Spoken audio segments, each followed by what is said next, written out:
কি সব ফালতু কথা! আপনি মানুষ বাড়ি লুচ্চামি করেন। আপনি শিক্ষক হলেন কোন দায়ে, হ্যাঁ?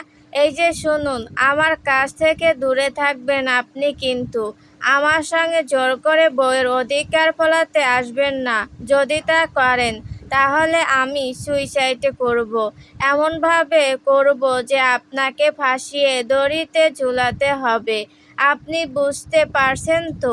মেহেরের কথা বিন্দুমাত্র প্রভাব পড়ল না নিশানের। নিশান তার প্রতি উত্তরে বলল, সুইসাইড করতে কি লাগবে বলো, আমি এনে দেব তোমাকে। এই যেমন রশি, বিষ, একটা ধারালো ছুরি। ও হ্যাঁ, ছুরি আবার কিন্তু এই ঘরেই আছে। লাগবে? দিব তোমাকে। বলেই পাশের ফলের ঝুড়ি থেকে ছুরিটা এগিয়ে দিল মেহেরের দিকে নিশান। তা দেখে থমিয়ে তাকিয়ে রইল মেহের।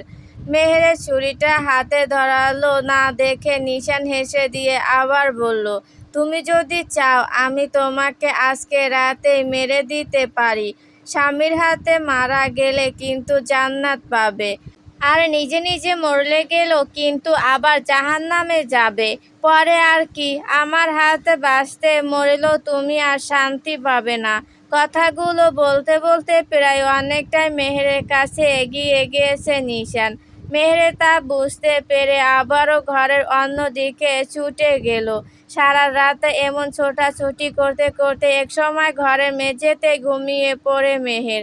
নিশান তখন তার পাশে বসে ঘুমন্ত মুখের দিকে তাকিয়ে থাকে। ঘুমিয়ে থাকলে দুনিয়ার সব মানুষকেই বেশ মাসুম লাগে দেখতে, তবে নিশানের কাছে মেহেরের যেন একটু বেশি আদুরে লাগছে। নিশান মেহেরকে কোলে উঠিয়ে নিয়ে গিয়ে খাটে শুয়ে দিল। মেয়েটা নিজেকে বাঁচাতে গিয়ে ক্লান্ত হয়ে পড়েছে।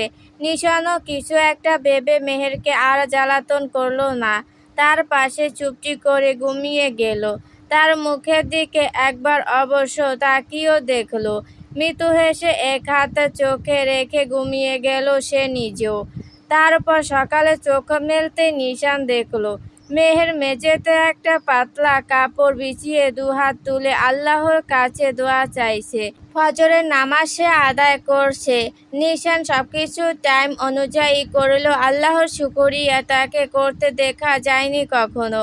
মুখেই যা আল্লাহর নাম করত, মনে পড়লে এইভাবে মেহেরকে দেখে তার মধ্যে অন্যরকম একটা শান্তি অনুভূত হলো। কেন হলো এটা সে বুঝতে পারছে না। আল্লাহকে সে বিশ্বাস করে, তবে কখনো খুব কাছ থেকে জানার চেষ্টা করা হয়নি।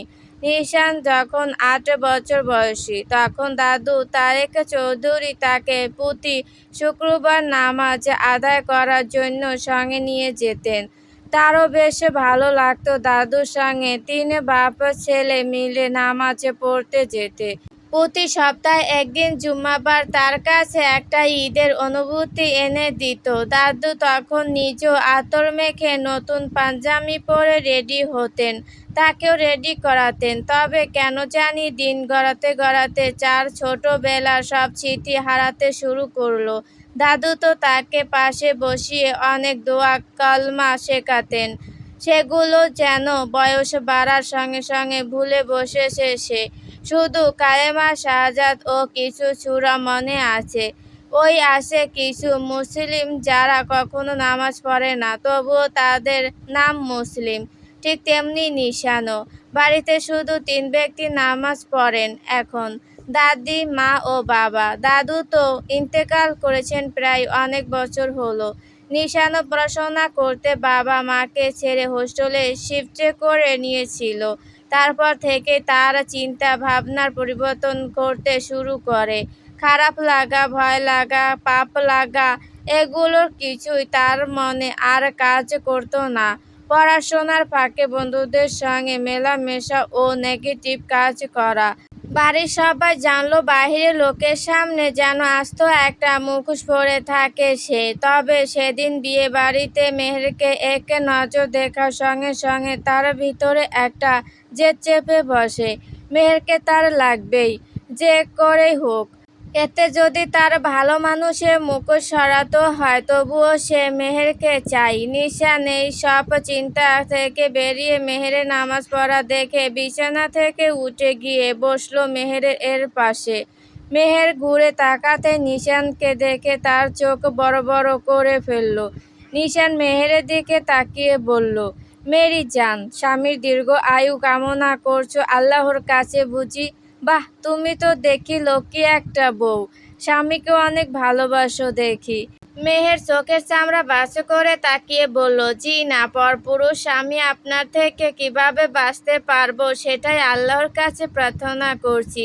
নিশানও তখনই বলল, তাহলে তো বাঁচতে পারবে না জান, এটা কঠিন। আজ তোমাকে বেঁধে রেখেছি, কাল তোমার মনকে বেঁধে রাখবো। মেহের বিরক্ত মুখে বলল, তা কখনোই সম্ভব হবে না, আমি নিজেই হতে দিব না। বলেই দরজার দিকে ছুটে গেল দরজা খুলতে।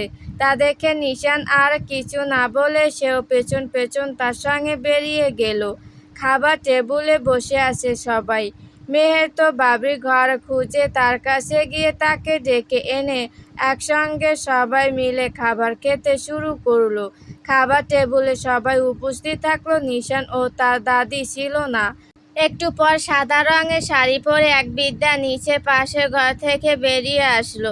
মাথায় এমনভাবে শাড়ির আঁচল দিয়ে ঢাকা যে চুল দেখতে পাওয়া মুশকিল। চোখে তার চশমা।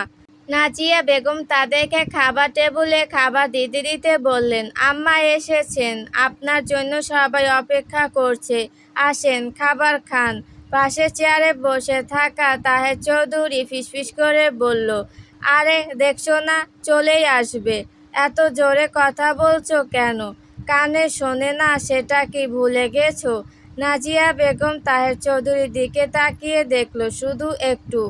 তারপর নিশান ও নির্জনের দাদি গুলারা বেগম নাজিয়া বেগমকে বলল, কোথায় বাড়ির নাত বউরা? শুনলাম বড় নাতিও বিয়ে করে এনেছে। কেমন মেয়েকে বিয়ে করেছে দেখি একটু। বলেই দুজনের পাশে গিয়ে দাঁড়ালেন তিনি। কাল রাতে বেশি হয়ে যাওয়াতে দাদি গুল আরা বেগম আর নিজের ঘর থেকে বেরিয়ে আসেননি। বয়স বেশি হয়েছে, রাত জেগে থাকতে পারেন না তিনি। গুল আরা বেগমের হাতে ছোট দুটো গয়নার বাক্স ছিল। তার মধ্যে থেকে দুজোড়া হাতের বালা দু নাত বউকে পরিয়ে দিয়ে মাথায় হাতে রেখে দোয়া করলেন। বাবলি ও মেহের অবাক হয়ে দাদি গুল আরার দিকে তাকিয়ে রইল। তার সঙ্গে তিন্নির দিকেও তাকালো তারা। কাল রাতে দাদি সম্পর্কে কত শত কথাই না বলেছিল সে। তিনি নাকি অনেক রাগী। কই দেখে তো বোঝা গেল না। মেহের তিন্নির দিকে তাকাতেই তিন্নি খাবারের প্লেটে দিয়ে মুখ আড়াল করে নিল। এতে করে বোঝা যায় সে মিথ্যে বলছিল। গুলারা বেগম দুই নাত বউয়ের রূপের প্রশংসা করে পঞ্চমুখ হচ্ছেন। বেশ ভালো লেগেছে তার। এইসব কথা শুনে মেহের বড় বোন রামসার দিকে খেয়াল করে সে। রামসা এত প্রশংসা শুনে তো তার গাল লাল হয়ে যাচ্ছে। হবেই তো, সে সবকিছুই শান্তিমতো পেয়ে গেছে। এদিকে মেহের এত কথা শুনেও যেন কিছু মনে হচ্ছে না। হাসি খুশিতে খাবার দাবার শেষ করে ফেলেছে তারা। কিন্তু মেহেরের মুখে তেমন কোনো হাসি ছিল না। মনে মনে তো সে বলছে, একবার বাড়িতে গেলে আর ফিরে আসবে না। অনেক সম্মান রক্ষা করে ফেলেছে সে। আর না, কখনো ওই নীলাজ্জ প্রফেসরের সঙ্গে থাকা যাবে না। সকাল থেকে দুপুর গড়িয়ে বিকেল হতে আবার মেহের, রামসা, বাবলি, নির্জন সবাই রেডি হয়ে গেল শ্বশুরবাড়ির উদ্দেশ্যে ফিরনি করতে। সবকিছু গুছিয়ে নিল তারা। সকালে ওই যে নিশান বেরিয়ে গেছে, আর ফিরে আসেনি। রাতে কি হয়েছিল মেহেরের সঙ্গে তা জানতে চাইল রামসা ও বাবলি। মেহের উল্টো দাঁত কেলিয়ে উঠল। তাদের জন্যই আজ তার এই পরিণতি। বাবলি ও রামসা ভয়ে আর কিছু বলল না। খানিকক্ষণ পর বাবলি নির্জনকে বলল, নির্জন, তোমার বড় ভাই নিশান যাবে না? সে কোথায় গেছে? নির্জন তখন একটু বাবলি ও মেহেরের দিকে তাকিয়ে রইল। তারপর বলল, ভাইয়ার কথা বাদ দেন, ও কখনো কারো বাড়িতে যেতে চায় না। আমি আর আম্মু জোর করে বিয়ের দিন আপনাদের বাড়িতে ওকে নিয়ে গেছিলাম আপু। সেদিন যদি জোর করে না নিয়ে যেতাম তাহলে এমন কিছুই হতো না। আজও যাবে না। কেন কারো বাড়িতে যায় না এটা আমরা কেউ জানি না। ওর আশা করে আমার নিজের শ্বশুরবাড়িতেও কখনো যাওয়া হবে না। এখন আসুন, গাড়িতে বসুন আপনারা। মেহের কারো কথা কোনো কান না দিয়ে সবার আগে গিয়ে গাড়িতে বসে পড়ল। সে তো ঠিক করে ফেলেছে, এবার বাড়িতে পা রাখলে আর ফিরে আসবে না সে। নির্জন একটু হাঁ করে তাকিয়ে দেখে সবাইকে বসতে বলল। তারা সবাই তখন গাড়িতে উঠে বসলো।